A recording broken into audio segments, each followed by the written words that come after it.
যোৱা মাৰ্চ মাহৰ বাজেট অধিৱেশনত মোৰ এটা মই উচ্চাৰণ কৰা এটা শব্দ কেন্দ্ৰ কৰি আজি সদনে মোক বাকী কেইদিনৰ কাৰণে সদনৰ পৰা নিলম্বন কৰিছে। সদনৰ এই সিদ্ধান্ত মই সন্মান সহকাৰে মানি লৈছোঁ, মানি লৈছোঁ।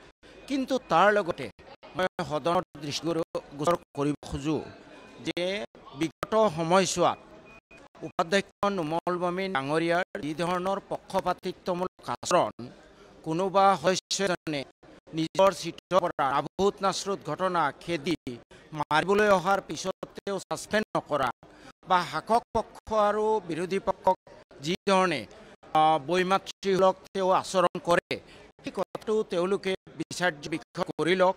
২ নম্বৰত, বিগত সময়ছোৱাত আমি দেখিছোঁ অধ্যক্ষই হওক, উপাধ্যক্ষই হওক, আমিয়ে হওক, সকলো সদনে তেওঁলোকক উপাধ্যক্ষ হিচাপে বা অধ্যক্ষ হিচাপে নিৰ্বাচন কৰিছে।